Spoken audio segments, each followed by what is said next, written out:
Afolayan has a free kick, smashes it into the wall. That's a highlight.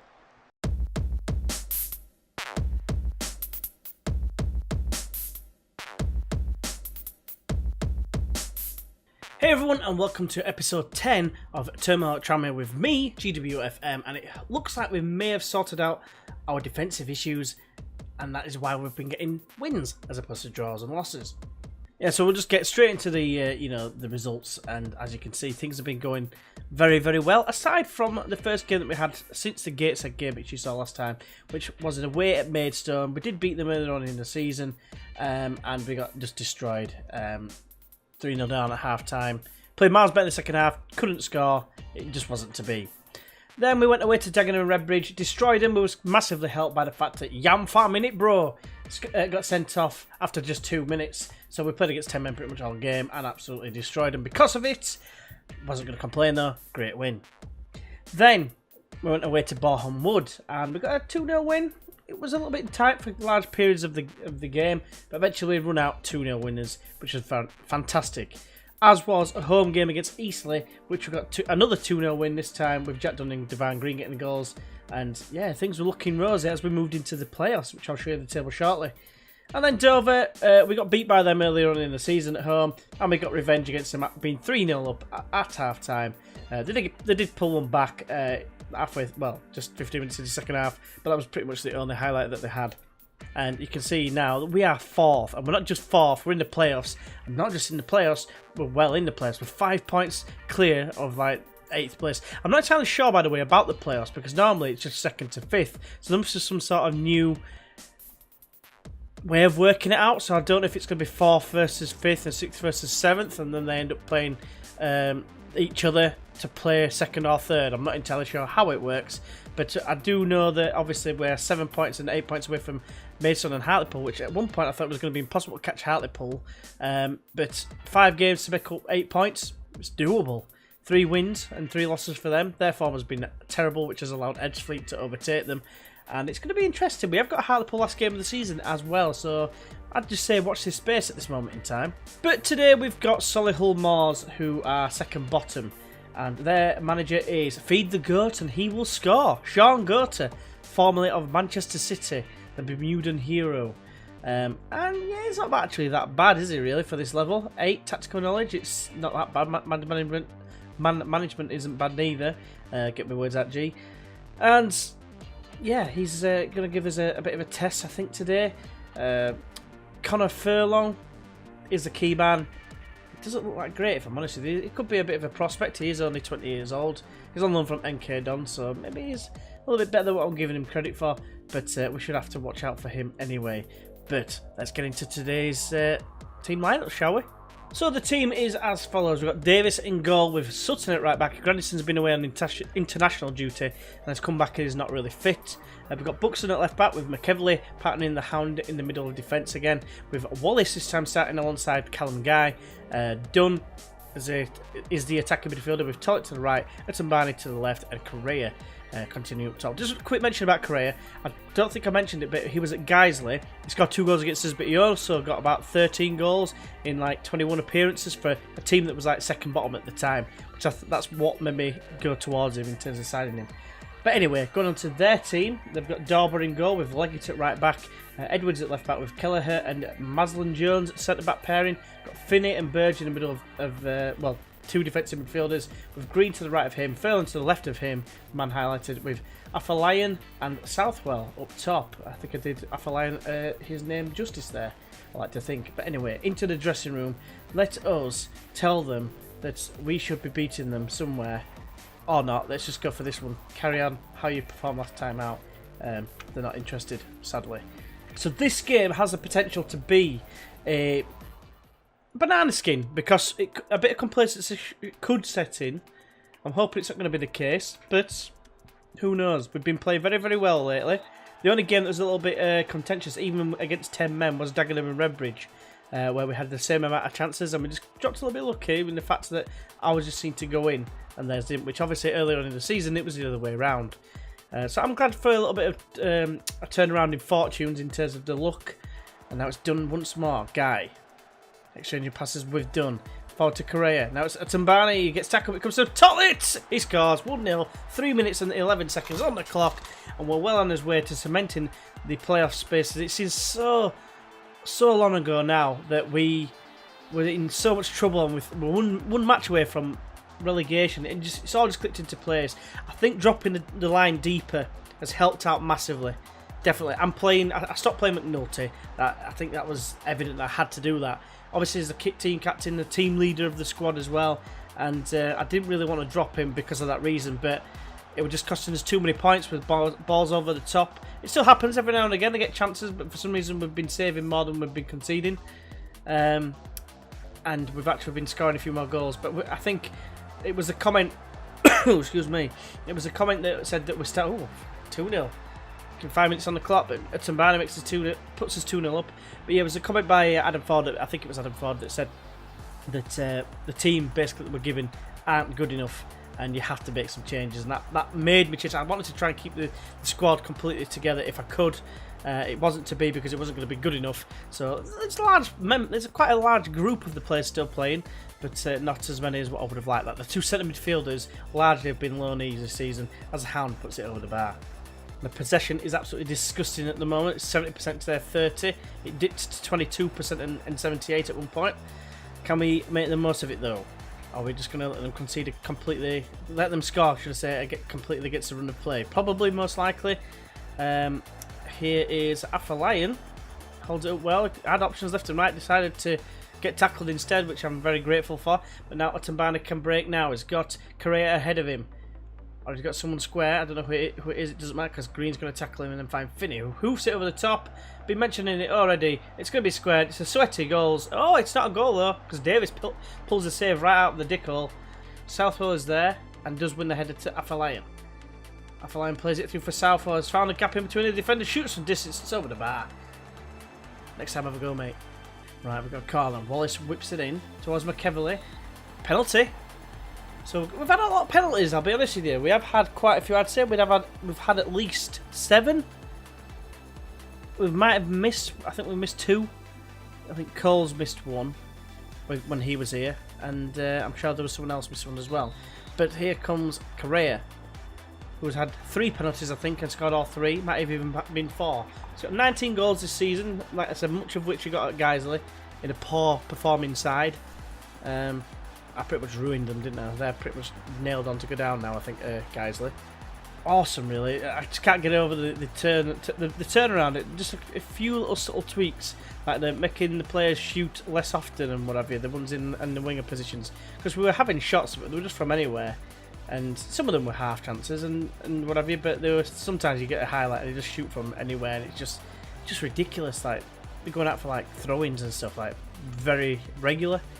Anyway, Correa finds Tollett on the right hand side. What can he do? He can play it in field to Dunn. Dunn now forward. Interesting fact about Dunn. I wasn't able to offer a contract before. Cheers, Itumbani. Wasn't able to offer a contract before. However, because it didn't even give me the option. I had to give an absolute shitload of promises, and there's no way I could fulfil more or less all of them. So I cancelled them all off, and then he said, "Oh, no, you've got to make these promises, basically. This is his agent." I wish I could get him to sack his agent. I know there's certain times you can, but in this instance I couldn't do it, which is a shame, because I'd like to keep him if possible. Who knows, if we get promoted, he might decide to stay. We'll have to wait and see. But here is another corner. Dunn scores. It's a guy. Put it over the bar. Quite a few chances. It's half time though. But anyway, that's fantastic, and I'm going to tell him, very pleased, keep it going. All boys, not doing that bad actually, to be fair. I do like the fact that you might have been able to do this for years, but the fact that you can just select them all and just do that, it's fantastic. Walk through walls, come on. 3-0 up, you'd expect us to go on and finish this comfortably, but stranger things have happened. I remember in the lead save, I was in a similar sort of predicament to this, not to the point where I was going to be sacked in the morning, but we were 3-0 down at home against Aston Villa, and we came back and won 4-3. It was an amazing experience. First time I've done it in any FMs for absolutely ages. We nearly scored a free kick. We just hit the bar, I think. A couple of players have decided to keep on next year. One being Scott Davis, the goalkeeper, and one being McKevely. Just for 1 year for him. I'm tempted to sign on Buxton for another year, but I don't know if his pace lets him down.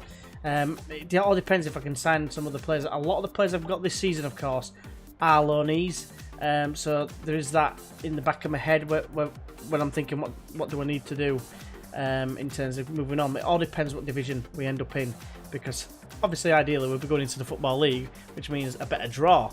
But if we end up staying down, then obviously I'm going to have to get a load of other players. But I'm happy to let a lot of the players go because they're on high wages for this league. Affaline has a free kick, smashes it into the wall. That's a highlight.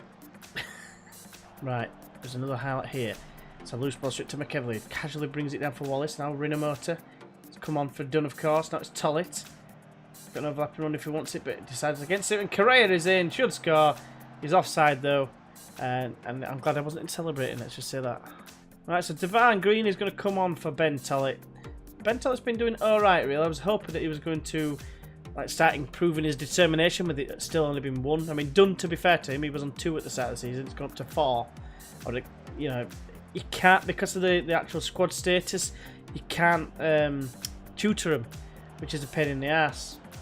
Sutton's come in and he's done quite a good job at right back, to say that he's got 4 passing and whatever. He's done a really good job as a stand-in for Grandison. Grandison's obviously the first, pretty much the first name on the team sheet, if I'm honest with you, pretty much, apart from probably the goalkeeper, because I've got no other options for goalkeeper. But yeah, he's been solid as Grandison. But when Sutton's come in, he's just done an equally good job as Afalayan scores as a result of an attack down Sutton's side. So yeah, his match rating just dropped completely from 7.5, I think it was, to 6.8. Based on this, why it's his fault, I have no idea. Was that his fault? I don't think it was. But anyway, we've got 3 minutes left. Burge is on the ball. If they get another goal, I'd say that's going to make it a very nervy last couple of minutes. But Davis is there and claims it well. What can he do now? Roll it out to Buxton. Good man. Don't get tackled, mate. I thought we were going to lose it. But never mind. Kipeya. Nice name. Finds Leggett. Who sit over the top. Afalayan, just scored. And Southall is there. He's put it over the bar. Bit of a mix-up with the defence as well. And a let-off, has to be said. So 2 minutes ago, it's been an interesting game, this, really. I mean, I expected to maybe go on and maybe get a 4th or maybe a 5th in the second half. Unfortunately, it wasn't to be. We've lost the second half, just like we did in the other game that we won 3-1. I can't remember. We were 3-0 up. I can't remember who we were against. Were it Macclesfield? I think it was. But yeah, Rinomota finds Guy. Probably one last chance, one actual genuine chance, I reckon, in the game. Correa wins the ball, smashes it. It's gone in as well. 4-1. There you go. Makes it look a little bit more respectable in terms of the dominance that we've had in this game. 67% possession on top of all the chances. Albeit they've had more clear-cut opportunities than us, I've just noticed. So maybe we've FM them a little bit, even though, the 12 shots, like it says, 6 would say otherwise. But yeah, good effort. Dauber maybe could have got there, but I don't know. I think it was right in the corner. Got to give Correa a little bit of credit there with his 2 goals and 1 assist. Rinomota plays it wide to Sutton. Played forward. It's a loose ball, of course. Maslin Jones cleans up, finds Kipeya. Hoofs it down the field. Full-time whistle goes, and yeah, fantastic result. Absolutely fantastic. Buzzing my tits off. So very pleased with the performance. Only a few players listening, which is kind of a bit of a pain in the dick. But Correa, welcome to the Praise Club, mate. Very good. No one else has got above a 7. Well, got into the 8, so that'll do. So having a quick look at the league table after that, we are 5 points behind Hartlepool. Hartlepool dropping points like prostitutes drop knickers. I can't get over that. Look at his goal difference. It's now the 3rd best behind Hartlepool. And yeah, still 7 points behind seconds. 10 points off Ebbsfleet. That's definitely a gunner now. 10 points from 12. We've got a Mickle. It's not going to happen. But still 5 points clear from Eastleigh. So we could still drop out. We don't want to be doing that. I'd be absolutely devastated if that was the case. So, with this in mind, we've got 4 games left in the season. It depends. If it means that we need to beat Hartlepool to cement our position in the playoffs, i.e. if we're not already in the playoffs by, say, Halifax, then I'll do that as a live comp. If not, I'll go straight into the playoffs, because it looks like we're going to be in the playoffs. Not entirely sure how they work, and obviously we'll look into that. but hopefully you can join us for it regardless. So another fantastic performance, and all of a sudden it's like it's just easy, and I don't know why. I don't know what the hell's happened, what the turnaround of form was. Is it just the simple tweaks? Is it the help that Kegman players gave us in terms of just praise every little thing when your morale's low, just to try, praise the conducts, etc. Whatever it is, it seems to have worked an absolute treat, and all of a sudden the players are playing really, really well. I've tried to keep like the two centre midfielders playing together all the time as where possible, with the exception of like on games like today with Wallace coming in because of fitness issues, and same with the two centre backs. Only against like the bottom of the league sort of sides, which I could have done today, I suppose, with it being Solihull Moors. I could have played Clegg.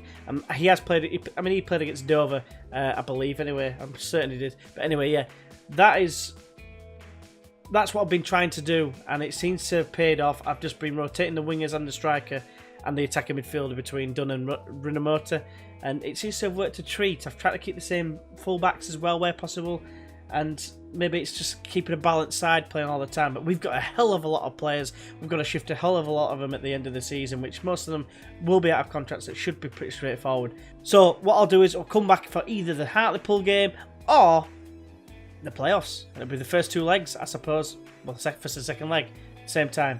So join us for that on the next one. If you have enjoyed this video, go ahead and press that like button. If you'd like to see more, feel free to subscribe.